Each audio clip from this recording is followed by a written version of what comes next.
Right, it's Thursday, it's Lit Soc, and today we have what's going to be a truly fascinating presentation by Mr. Humphreys about the dangerous lives of authors, which may never occur to you that it might be dangerous sitting at a table or a desk or even a small round table like Jane Austen used to write at. But there is one particular author I'm thinking about because when I went to Lithuania last year, the hotel, all the rooms were named after, weirdly, British authors or American authors, and I was in this particular room, and in it were various photographs and a rifle, which certainly wouldn't be permitted here for health and safety reasons, but so I think Mr. Humphreys is going to talk about him. So, yes, authors do not lead blameless lives or even safe lives. So, thank you, Mr. Humphreys. All right, thank you, Miss Huntley. Right, so, now, I think it's fair to say, yes, there are authors who lead interesting lives, but most authors, stereotypically, what we think of is they write exciting stories, but their lives are dull. And I've got some quotes here from authors that back that theory up. So Essie Hinton, author of The Outsiders, she said, "A writer's life is not very exciting. Usually you're alone in a room with your tools, paper, pen, imagination. I usually write longhand first, then put it on a computer." So she's actually saying, yeah, we live boring lives. T.C. Boyle, who's an American author, he doubled down on this a little bit. Oh, that's a little bit cut off, but some writers just write about their own lives. Well, I don't want to do that. I want to have a really boring life. He actually wants a boring life. A quiet, boring life so no one wants to write a biography.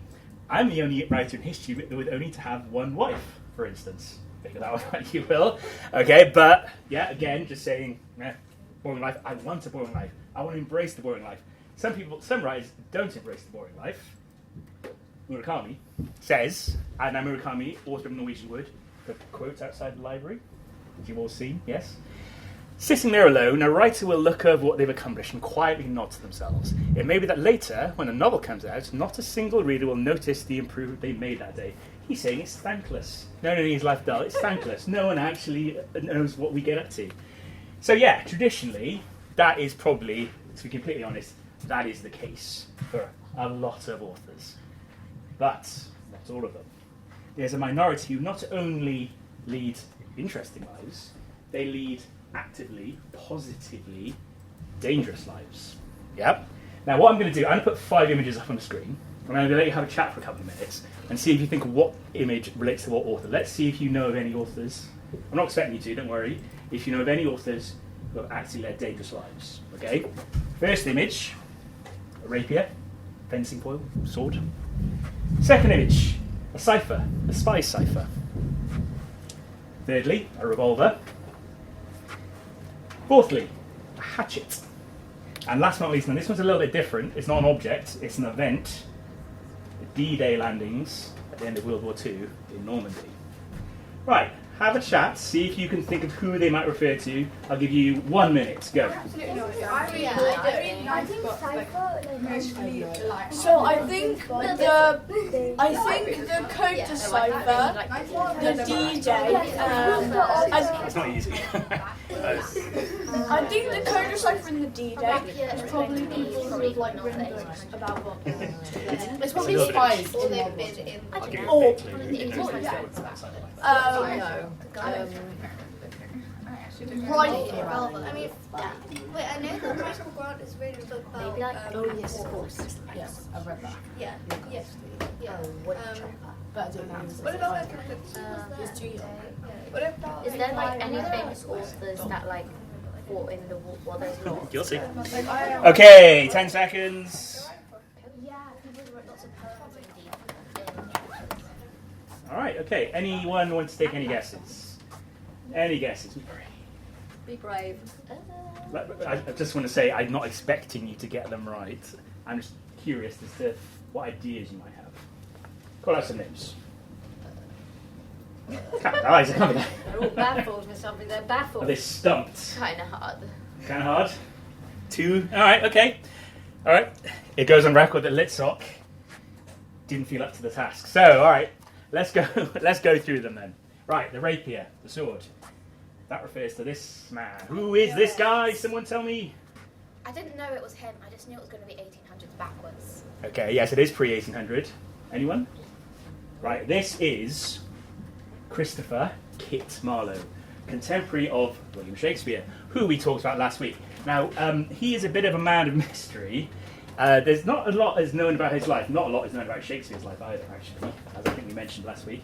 Even less is known about his life, to the extent that this picture is not, it's not actually verified that this is actually him. It is just believed to be him. Yeah, that's how. It's believed to be him because it was found in the fireplace where it's believed Marlowe had his rooms in Cambridge. There you go. Bizarrely. Bizarrely. How strange. Yeah. Well, some people have pictures. I mean, look at this handsome man. Some people have pictures of themselves in their homes as well. Just want to say. Okay, right.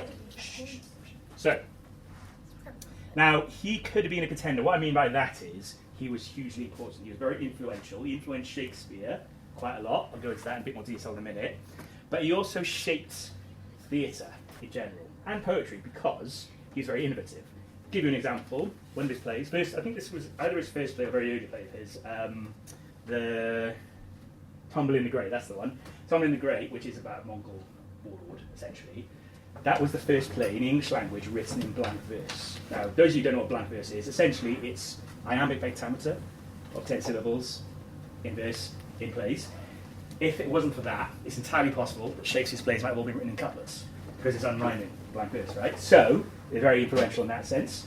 Also, his most famous play, Dr. Faustus, does that name ring any bells with anyone? Yeah. Yeah? What do you know about that one? I just know the name. You just know the name? So Faust, the devil, is associated with selling your soul to the devil, the Faustus myth. It was the first one that was actually dramatically written down as a story, the play Dr. Faustus, of someone selling their soul to the devil. Okay, so yeah, he broke a lot of ground. He was only operating for about 6 years, but he was very prolific. There's a lot of prodigious output, okay? Now, outside of his writing, he was a spy. He was a government spy. He tutored Mary, Queen of Scots' niece.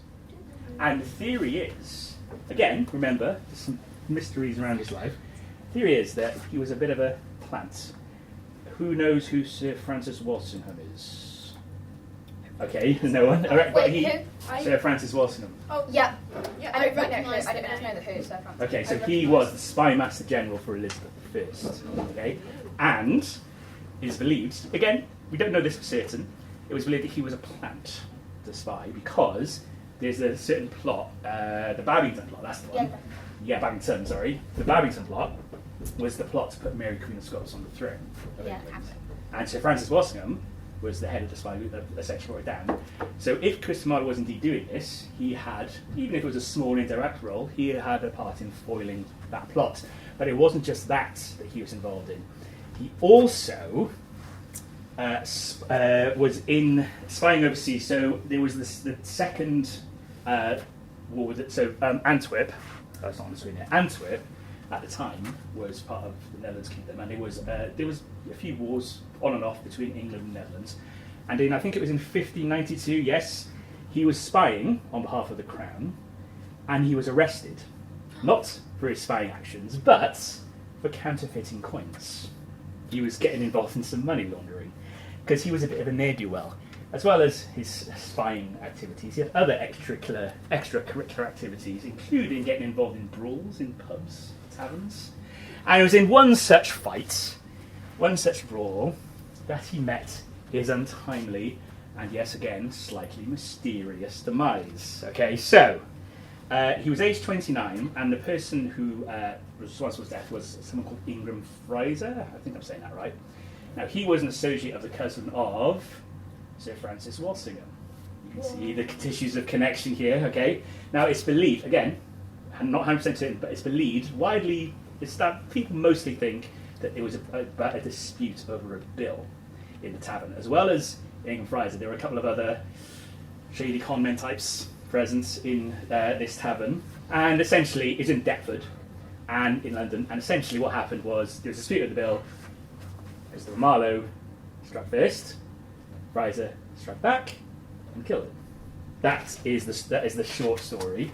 Now that is, like I said, that's the generally accepted theory, but there's a few conspiracy theories as well. There's a few alternative theories, and I'm going to list you 3 of my favourite ones, okay? The first one is that Sir Walter Raleigh arranged it, because he was worried. Now, I should add, Marlowe was being he was under investigation from the Crown, because some dubious activities. I'll go into that in a bit more detail in a sec. But he thought that Marlowe was going to implicate him and sell him out. So Raleigh organised it. That's one theory. Second theory, Sir Robert Cecil, who's another spy master. Yeah, you know. Yeah, I know a lot of them. You know a lot of them. Okay, so do you want to tell us a bit more about Robert Cecil? I just know. You just know the name? Okay, that's fine. That's fine. So he was another spy master, and he, again, this is the theory, he had him bumped off because in his plays, allegedly, they're full of Catholic propaganda. Elizabeth I is on the throne, Protestant, writing Catholic propaganda. Oh no, we can't have that. So he arranged to bump him off. So that's the second crazy theory. Now I say the best one to last. This is probably the best known conspiracy theory. He faked his own death. And the reason. No one would plot to kill him because he's already What? So I just mentioned that he was under investigation by the authorities and the Crown was keep an eye on him. So he used to lodge with another playwright, another Renaissance playwright by the name of Thomas Kidd, who wrote the Spanish tragedy. That's his most famous one. And Thomas Kidd was arrested and was interrogated and was tortured because within his chambers were found some papers that essentially denied that Jesus Christ was the Son of God. Now, at this time, that is a very, very dangerous thing to be declaring, a very, very dangerous thing to believe in. And what happened was, when Kidd was being tortured and interrogated, he essentially said, "Oh, actually, this guy who I used to live with, it was his actually. I might have just put him with my stuff, and that's why they were found on me." Now, it didn't get to the stage of him being interrogated and tortured and all the rest of it because he met his untimely end. But the theory is, okay, he faked his deaths because he was having heat from the government. He fled the country, and then he lived on. But he didn't just live on in anonymity. Well, he did, but he essentially ghost wrote stuff. What do you think the theory is? He ghost wrote. He wrote Shakespeare's plays. Yes, he did. Now, Miss Huntley and I think, do not lend much credibility to that theory. It was disproved, wasn't it? Yeah. It was really, but that's my favourite conspiracy theory. Now, I talked about this last week, and I ran out of time. I wanted to mention this. He did influence Shakespeare greatly, and when he died, Shakespeare was terribly upset, and he paid tribute to him in various ways, most famously in this play. So just a quick recap about As You Like It. Rosalind, exiled, Forest of Arden, and takes her jester, the court jester Touchstone, with her.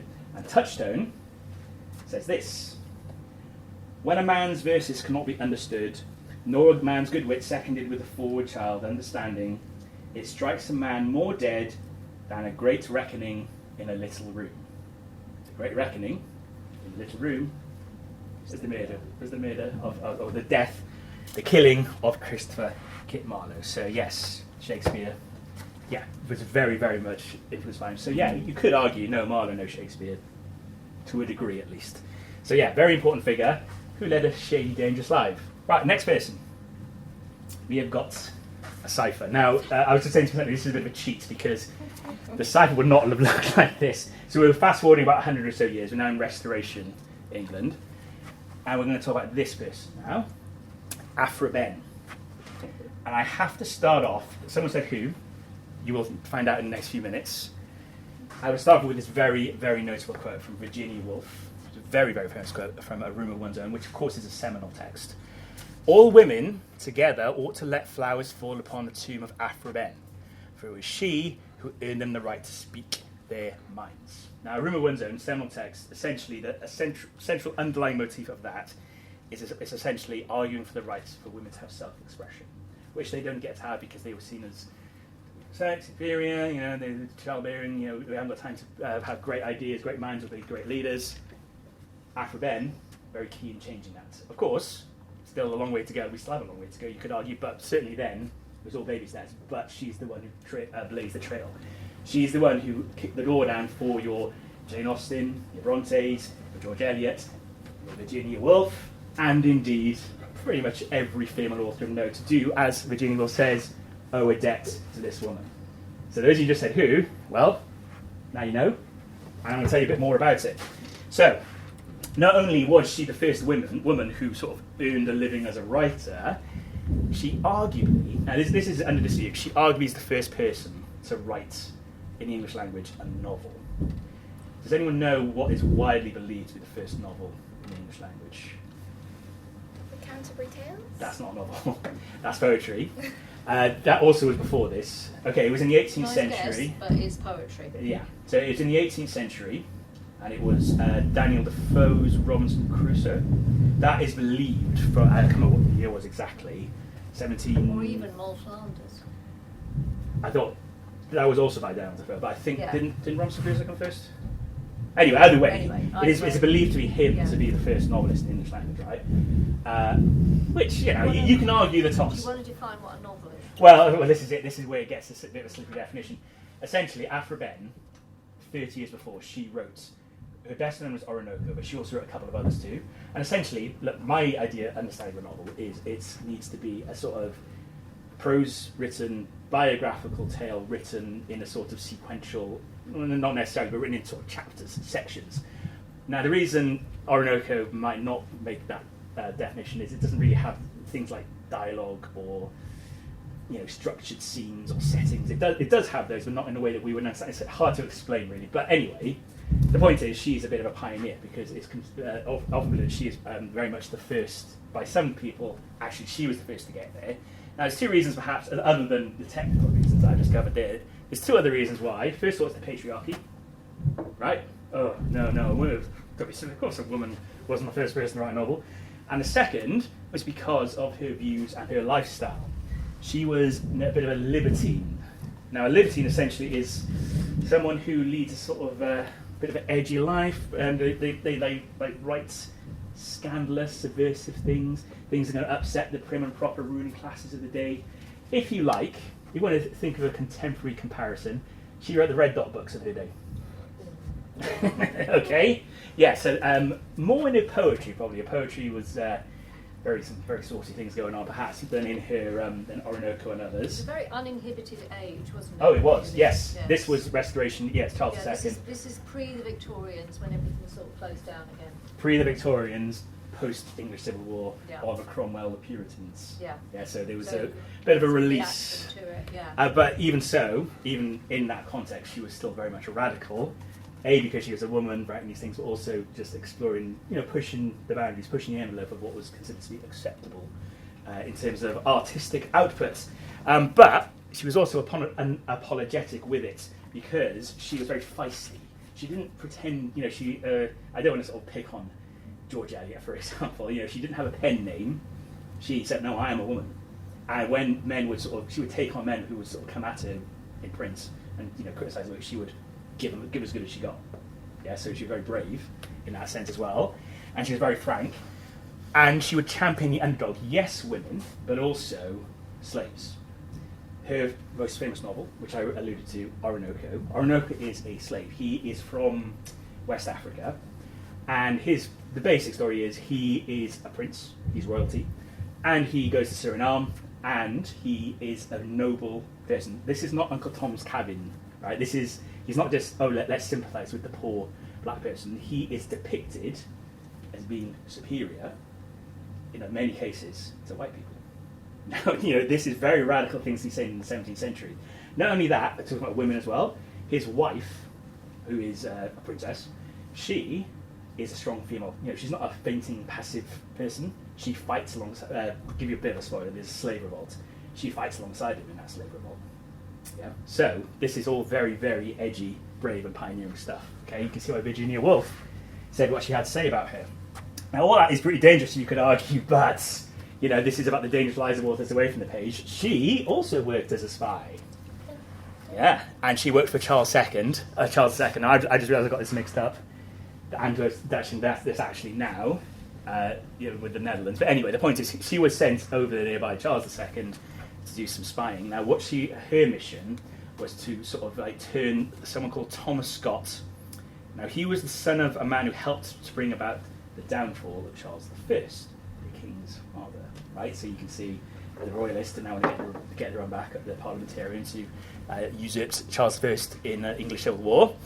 And her mission was to turn them into double agents. Now, unfortunately, it didn't work. She failed. She did manage to escape, but she was broke. She was skint because she was a woman.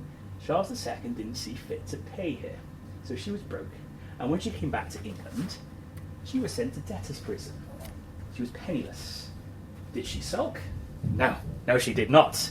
She worked her way out. She wrote her way to freedom, first as a scribe, then as an author in her own right, and in the process, she threw it back in the face of Charles II and the patriarchy. So yeah, Aphra Behn, now you all know who she is, someone to be celebrated, okay? So that's the second author. Next one. Bang bang, the gun, the revolver. Kenneth Grahame. Who is Kenneth Grahame? Does anyone know? No? I put it on the screen. I put it up. Yes.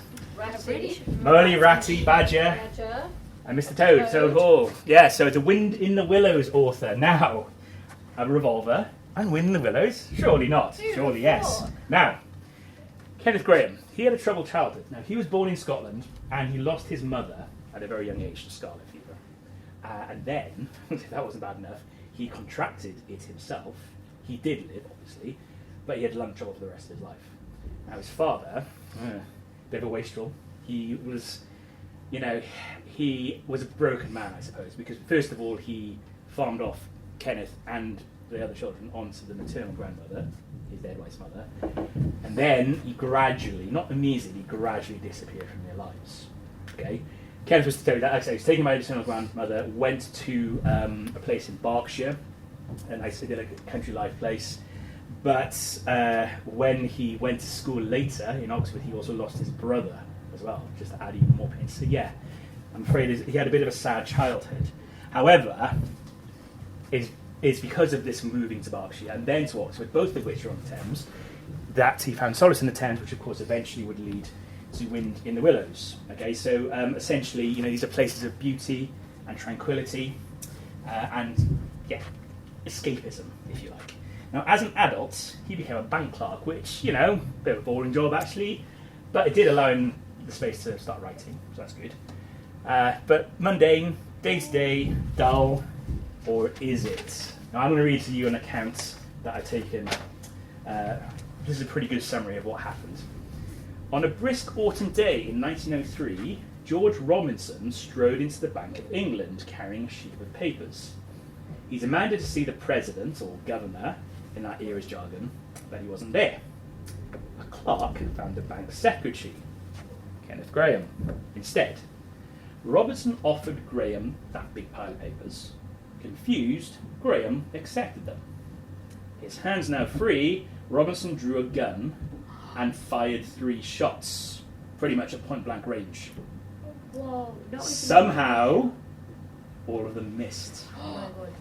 A gang of clerks wrestled Robinson to the ground. The fire brigade blasted him with a high-power fire hose. Then the Whitecoats, lunatic asylum, came and took him away. Robinson's motives remained murky. The newspapers called him a socialist lunatic, bent on damaging England's fiscal reputation. Using Mary Poppins, the Bank of England. Yeah. For Grahame, the disturbing incident had a deeper meaning. According to journalist John Preston, I think this is in the Times, it confirmed that the outside world was an unsafe and unstable place, full of brutish people doing horrid things to one another. In short, somewhere to escape from. I just mentioned escapism. Kenneth Grahame escaped into storytelling. 5 years later, at age 49, he left the bank, he retired, and published The Wind in the Willows, which of course is one of the most beloved children's books of all time. Right, so it didn't end there for him, I'm afraid, in terms of adversity. Once it starts, it never ends. There's something else I need to tell you. So yes, this incident obviously had a lasting psychological. This incident had a lasting psychological effect on him. I mean, how couldn't it? And it did probably spur his retirement. And he left. So he was in London. Just in case it wasn't clear, he's in London in his bank, and he goes back to Berkshire, back to his beloved Thames. Now he's in a marriage, and the marriage is not the happiest, but both he and his wife adore their young son. Now, the son, his behaviour was disturbing, to say the least. To give you a few examples, he would scream at adults, he would randomly hit children, and his favourite game was to lie in the middle of the road, obliging the cars that come along to screech to a halt, to brake, to stop, not be run over, and he would laugh and find it hilarious. Okay. Oh my god, that's a crazy. Most disturbing. There's something even more disturbing though. This son, he insisted that both Kenneth Graham and his mum called him Robinson. Why is that disturbing? Because it's the guy who shot him. Yes, or shot at him. Shot at him. Yeah. So, pretty scary stuff, right? Why did... So now, as I said, he fled London, went back to Berkshire. Now, the ideas for The Wind in the Willows actually came from when he was doing bedtime stories with his son, he would just off the top of his head start making up stories about Molly, Ratty, Badger, and the river. And so the idea from Willows came to telling bedtime stories to his troubled son. But the theory is, arguably, the best known, or certainly the most memorable, some would argue, character from Wind in the Willows, Mr. Toad, was directly inspired by his disturbed, troubled, obnoxious son. Because now, Wind in the Willows, I think it's... You look at this, I don't know how well you can see this cover, it's all very tranquil, it's all very idyllic, but there is, Miss Huntley and I were talking about yesterday, there is actual peril in the story. Most notably probably when Toad's management gets taken over by the Toads, the Weasels, etc. But of course what happens is the good wins out in the end, and we return to this pastoral idealism, which is indeed seen as the ideal, the sort of world of order, not Mr. Toad's eccentric world of chaos, but the world of peace and order. Yeah. So again, is this Kenneth Graham escaping wish fulfillment? Yeah, probably. But whatever the case may be, it is a very well beloved book. But again, had it not been for his various troubles and the danger he was in, it might not have been written. So yeah, make of that what you will. Right, the hatchet's next. The hatchet belongs to this person. Now this is Gary Paulson. Okay, now he's an American author.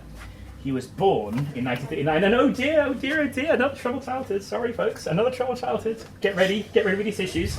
So, his father was on the staff of General Patton, the very famous American World War II general. Okay, now what that meant for him and his mum is they had very restless, rootless lives. They were bouncing around from place to place, and the absenteeism of his father, that obviously is not ideal, but the sort of rootlessness, the homelessness, them going place to place to place.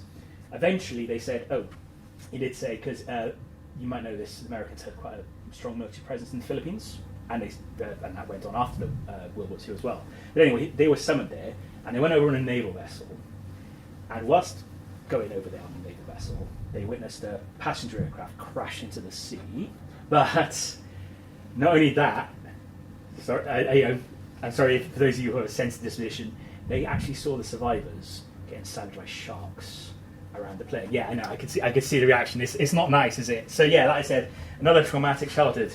Yikes. Now in his adolescence, they all returned to the USA, and basically both of his parents, long story short, they both became alcoholics. And Gary Paulson, in one of his memoirs, wrote they were too drunk to stock the refrigerator. So he was obliged to look after himself by taking on several jobs to learn self-reliance, but he also taught himself to hunt. So he could feed himself. First with a rifle, and secondly with some bow and arrows that he made himself at a very young age. And then, aged 14, he ran away to join the travelling carnival. So yeah, there is. I think it's fair to say he led an interesting and varied life of adventure from a very young age, and this informed his fiction. Now, he wrote a lot of books. He wrote a serious amount of books. I think it might be as many as close to 200. That's how many books he wrote, yeah. Some of them are quite short. A lot of them are quite short. So he wrote sort of 19... He's a very good children's author, actually. Yes, he is. So yeah, he won the Newbery Medal. Now, the Newbery Medal is essentially the American Carnegie Medal. And he won it 3 times. His most... we've got a couple in the library. We've got this one. I think this might be his last one, actually. Northwind. But his most famous one is Hatchet. Okay? So now the basic story here is a city boy, a bit soft, called Brian. He crashes. He's with a pilot, and they crash in the Alaskan wilderness because the pilot has a heart attack, and he is alone in the Alaskan wilderness. He must survive its dangers, its harsh environment, armed with nothing but a hatchet. Now, obviously, I was just telling about his childhood and all the things he went through, but he also did led some very adventurous things in his adulthood as well. To give you a few examples, he ran a grueling 1,150 dog sled race in Alaska, mostly with an injured leg. He survived being caught right in the middle of a tornado. And this is my, I say, personal favourite, it sounds horrible. He also got kicked in the teeth by an angry moose. So yeah, this was an adult. So yeah, lots of things. And all of this informed his writing. Now, I agree with something, they are great stories, but they're not just, daring do stories, tales of adventure. They make some very salient points about nature and why we need to look after it and how we, lots of environmental things, but also... So the moose hit him in his teeth, yes. We've moved on from that. Yeah, so he is, it's not just about adventures, it's also, the importance of looking after nature, respecting nature, and also, as I was saying, teaching things like self-reliance. Okay, so they are rites of passage tale, but they've got big themes as well. So, here is a quote from him, and this is my favourite quote of all of his quotes. The most important thing is to read. Read all the time. Read when they tell you not to read. When they tell you not to read. Read with a flashlight under the covers. Read on a bus, standing on a corner, waiting for a friend, in the dentist's waiting room. Read every minute you can. Read like a wolf eats. Read. Now, he had a lot of faith in young people. Yeah, that's why he wrote for them. I think he did try to write for adults, but he said, no, I find it much more important to write for young people.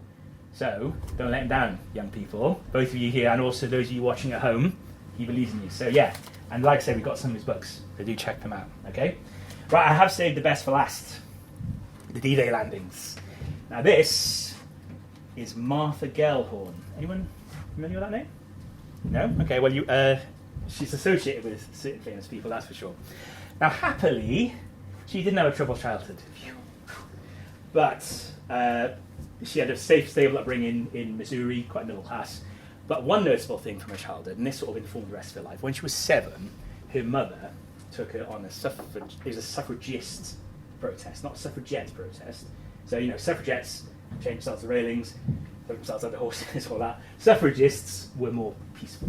So she went on that, and that sort of, she had a strong inclination towards feminist ideology from a very young age. And that's informed a lot of what was to follow in her adulthood.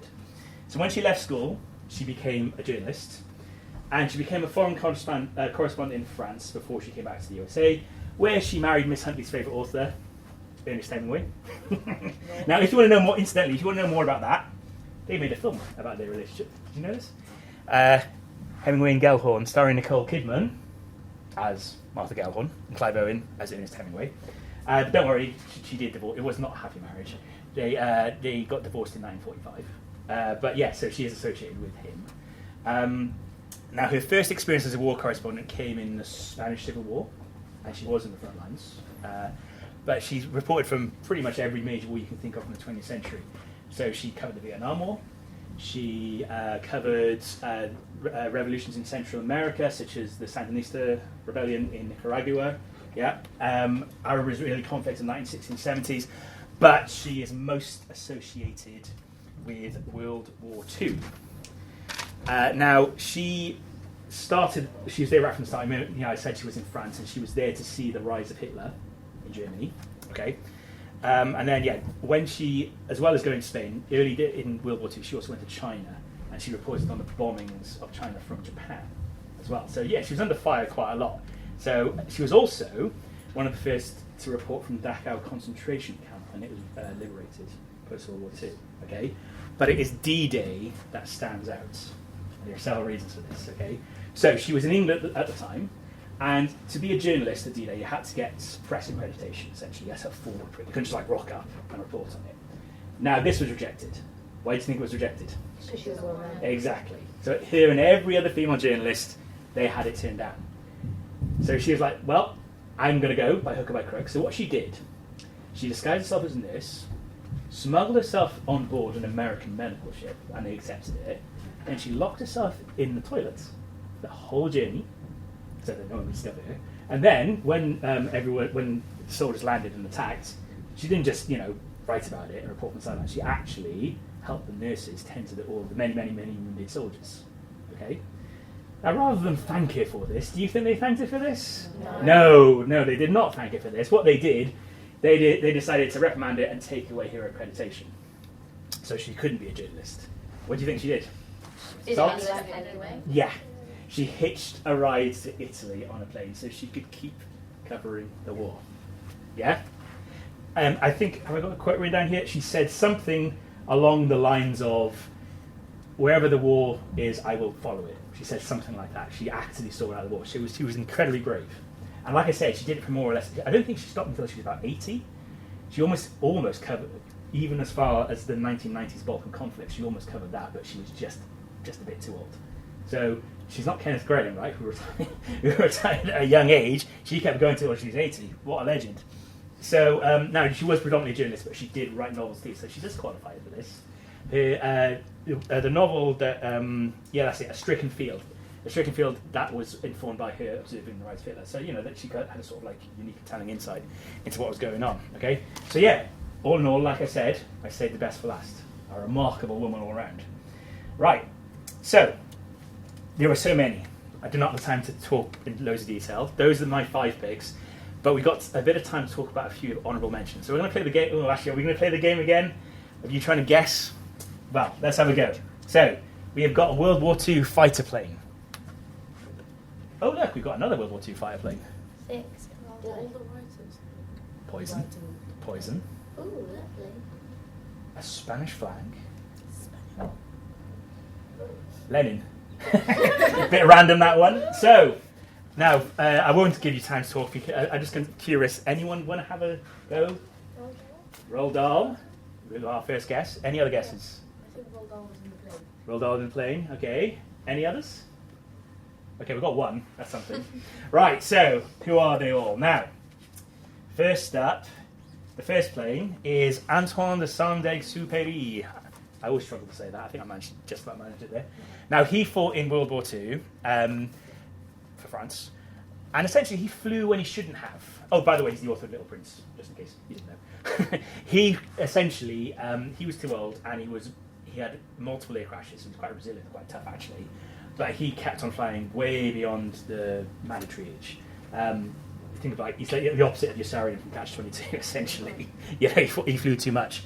Now, he was also of all the people I've talked about today, if I had to nominate someone who's okay, who's the most scholarly, who's the most well-read, it would be him. He would actually, as he was going on a mission, he would have, a Dostoevsky on his lap, or up to his nose, literally right up until before he took off. That's how much he loved reading. So he's a very, very, very learned person, as well as being toughened up by all those crashes. Now, he disappeared, and no one knows what happened to him, sadly. Imagine if he didn't, because who knows? He wrote Little Prince, what else might he have written? Now, the other plane. Yes, well done, yes, Roald Dahl. Now, what do you know about this, Esther, if anything? I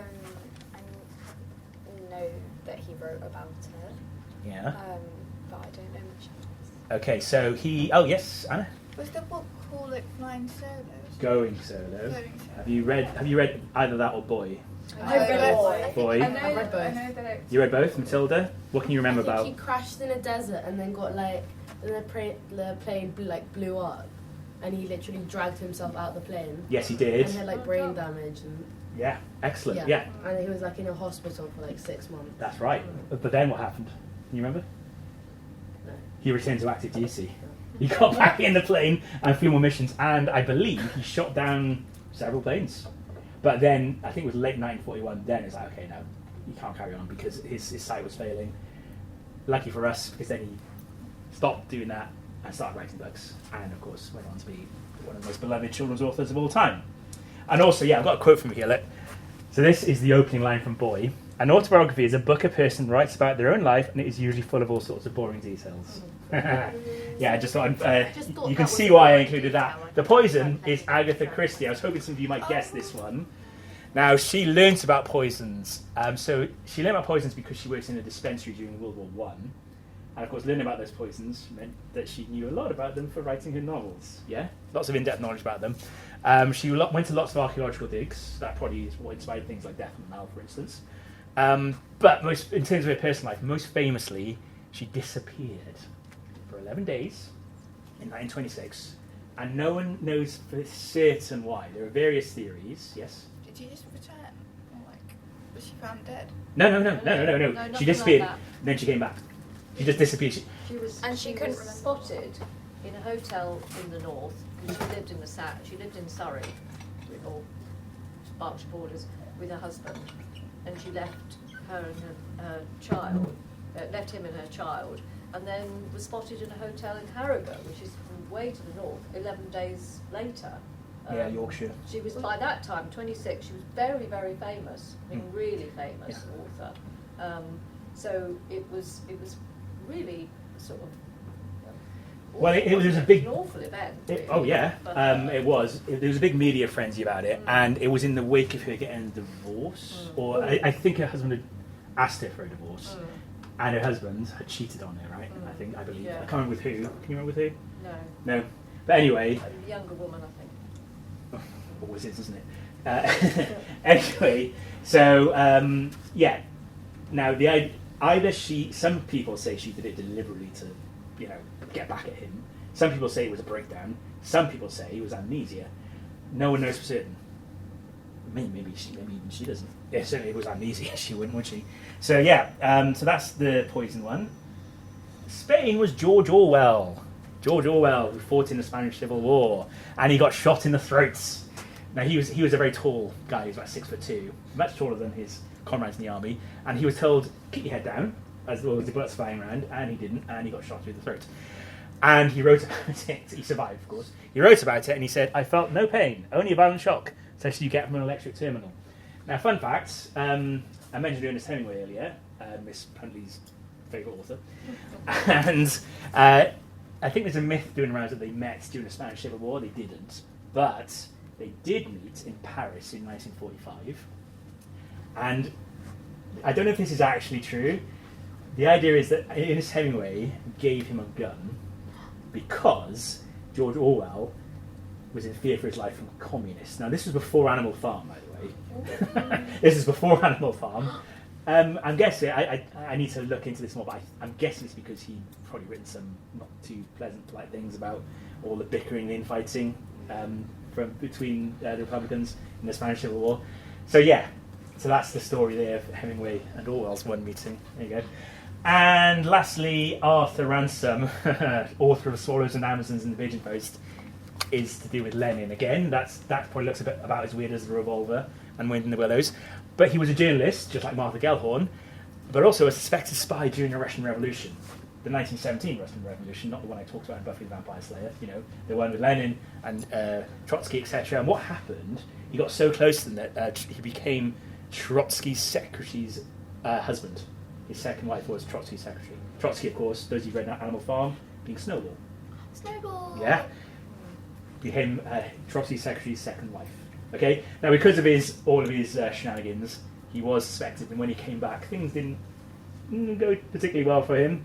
But so another person who got involved in intrigue and shenanigans, who I don't have the time to go into detail for. Okay, so we're going to do a little activity now.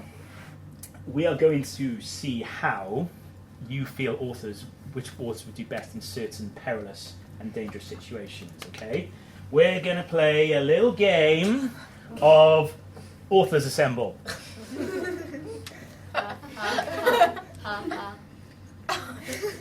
Thank you. Okay, so what I'm going to do in a minute, could we go across 3 tables? So I've got 3 scenarios here, so perhaps one or two of you could join Stella. I don't mind who. Please. Thank you very much. Right. So, which 3 authors make your team to survive this? You're all going to get a different scenario that I'm going to hand out to you. Okay? So, the 10 authors that are going to be on the list are the 10 authors I've talked about. Okay? But I don't want you to, so they're going to appear on the screen, but I don't want you just to rely. I've put like a few keywords next to them. I don't want you just to rely on that. I want you to think about what you now know about them and what they did during their lives to help you inform your decisions. Okay? So, here they are, as a reminder. So I'm going to give you, what's the time? Just for 5. Okay, I'm going to give you 3 minutes. 3 authors, 3 minutes. Pick 3 authors from the 10 and say why to deal with your scenario. Okay? Right, there you go. There's your scenario. So, There's your scenario. Right, let me read it out. And there's your scenario. In the middle of a zombie. okay, I think I don't know. he defended for himself for like half his childhood. Ronald Dahl. You can take Why kill a zombie? Not to So Gary, Yeah, well, this is it because I will. Let's do like at least if we die, right? If that's story. Which is the one that was like, Yeah. I think Martha Gale won because she was like, I was going to take the guy that she wrote could charge right into the Yeah. Okay, sorry. Does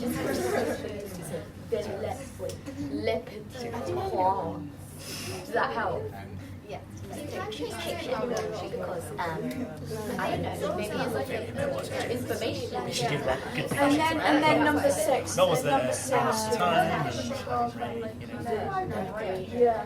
I think like we crashed the plane. Do we want to still get a female? Yeah. Well, we're not going to be flying a plane. What was that like?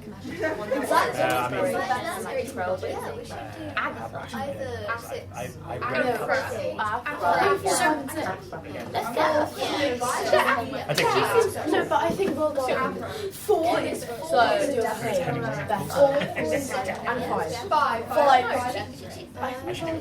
That's not what we're getting like we're getting experience But imagine like getting And then from that experience and then I'd rather so roll doll. Roll doll. yeah, the owner.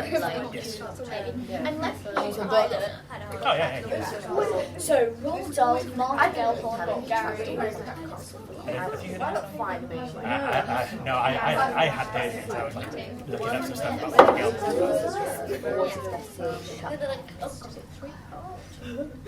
And then that'll be funny. We're just like in World War II, there's spider in house crashing. Wait, is anyone of them real? I already know. Slowly going